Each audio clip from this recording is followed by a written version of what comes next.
Bismillahirrahmanirrahim. Cara penyebaran Islam di Indonesia. Agama Islam di Kepulauan Indonesia semakin berkembang setelah dianut oleh penduduk pesisir Indonesia. Agama dan kebudayaan Islam semakin berkembang ke hampir seluruh wilayah Indonesia. Perkembangan agama Islam tidak terjadi secara spontan, melainkan melalui suatu proses secara damai, responsif, dan proaktif. Oleh karena itu, masyarakat Indonesia yang belum menganut Islam mudah tertarik dengan agama dan kebudayaan Islam. Banyak cara yang dilakukan untuk menyebarkan agama dan kebudayaan Islam, antara lain melalui cara 1. Perdagangan. Saluran perdagangan merupakan tahap yang paling utama dalam tahap Islamisasi, yang diperkirakan dimulai pada abad ke-7 Masehi, yang melibatkan pedagang-pedagang Arab, Persia, India. Menurut Tampires, sekitar abad ke-7 sampai abad ke-16, lalu lintas perdagangan yang melalui Indonesia sangat ramai. Dalam agama Islam, siapapun bisa sebagai penyebar Islam, sehingga hal ini menguntungkan karena mereka melakukannya sambil berdagang. Pada saluran ini, hampir semua kelompok masyarakat terlibat, mulai dari raja, birokrat, bangsawan, masyarakat kaya, sampai menengah ke bawah. Proses ini dipercepat dengan runtuhnya kerajaan-kerajaan Hindu-Buddha. 2. Perkawinan. Tahap ini merupakan kelanjutan dari tahap perdagangan. Para pedagang yang datang lama-kelamaan menetap dan terbentuklah perkampungan yang dikenal dengan nama pekojan. Tahap selanjutnya, para pedagang yang menetap, ada yang membentuk keluarga dengan penduduk setempat dengan cara menikah. Misalnya Raden Rahmat, Sunan Ampel dengan Nyai Manila. Mengingat pernikahan Islam dengan agama lain tidak sah, maka penduduk lokal yang akan dinikahi harus memeluk Islam terlebih dahulu. Dan cara untuk memeluk agama Islam pun tidak terlalu sulit. Cukup dengan mengucapkan kalimat syahadat. Penyebaran agama Islam dengan saluran ini berjalan lancar, mengingat akan adanya keluarga Muslim yang menghasilkan keturunan-keturunan Muslim dan mengundang ketertarikan penduduk lain untuk memeluk agama Islam. Dalam beberapa babat diceritakan adanya proses ini, antara lain A. Maulana Ishaq menikahi putri Blambangan dan melahirkan Sunan Giri. B. Babat Cirebon diceritakan perkawinan antara putri Kaunganten dengan Sunan Gunung Jati. C. Babat Tuban menceritakan perkawinan antara Raden Ayu Teja, putri Adipati Tuban, dengan Syekh Ngabdur Rahman. 3. Melalui saluran pendidikan. Para ulama, kiai, dan guru agama berperan penting dalam penyebaran agama dan kebudayaan Islam. Para tokoh ini menyelenggarakan pendidikan melalui pondok pesantren bagi para santri-santrinya. Dari para santri inilah nantinya Islam akan disosialisasikan di tengah masyarakat. Pesantren yang telah berdiri pada masa pertumbuhan Islam di Jawa antara lain pesantren Sunan Ampel di Surabaya dan pesantren Sunan Giri di Giri. Pada saat itu terdapat berbagai kiai dan ulama yang dijadikan guru agama atau penasihat agama di kerajaan-kerajaan. Kiai Duku adalah guru Maulana Yusuf di kerajaan Banten. Bismillahirrahmanirrahim. Cara penyebaran Islam di Indonesia. Agama Islam di Kepulauan Indonesia semakin berkembang setelah dianut oleh penduduk pesisir Indonesia. Agama dan kebudayaan Islam semakin berkembang ke hampir seluruh wilayah Indonesia. Perkembangan agama Islam tidak terjadi secara spontan, melainkan melalui suatu proses secara damai, responsif, dan proaktif. Oleh karena itu, masyarakat Indonesia yang belum menganut Islam mudah tertarik dengan agama dan kebudayaan Islam. Banyak cara yang dilakukan untuk menyebarkan agama dan kebudayaan Islam, antara lain melalui cara 1. Perdagangan.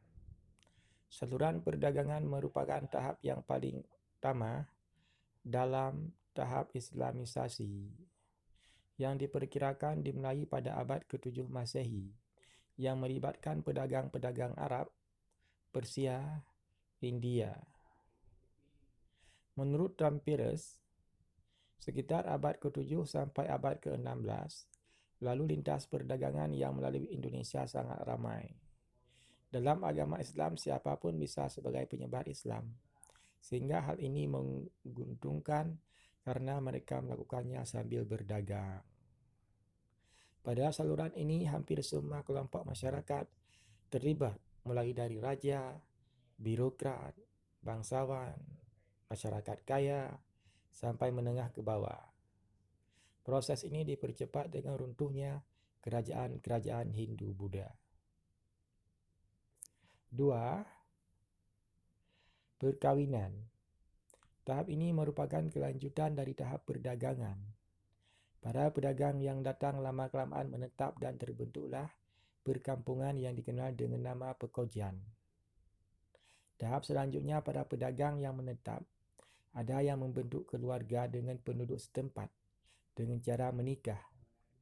Misalnya Raden Rahmat, Sunan Ampel dengan Nyai Manila.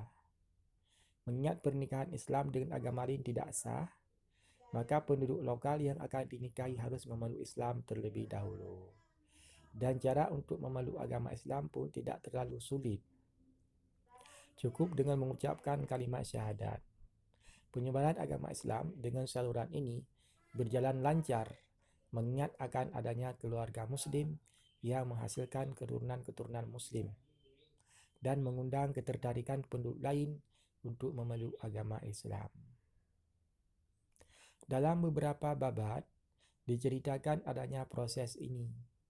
Antara lain, A.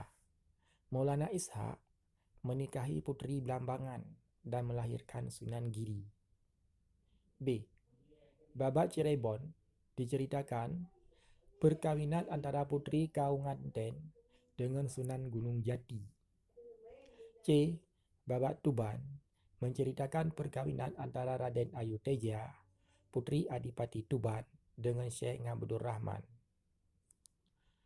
3. Melalui saluran pendidikan.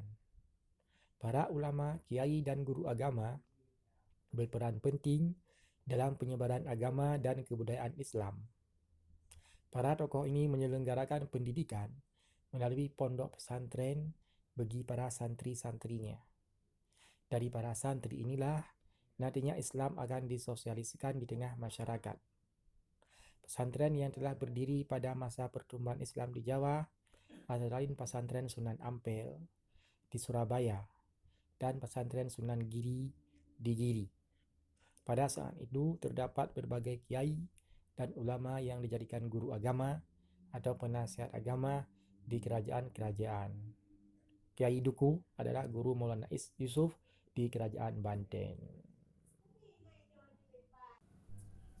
Bismillahirrahmanirrahim.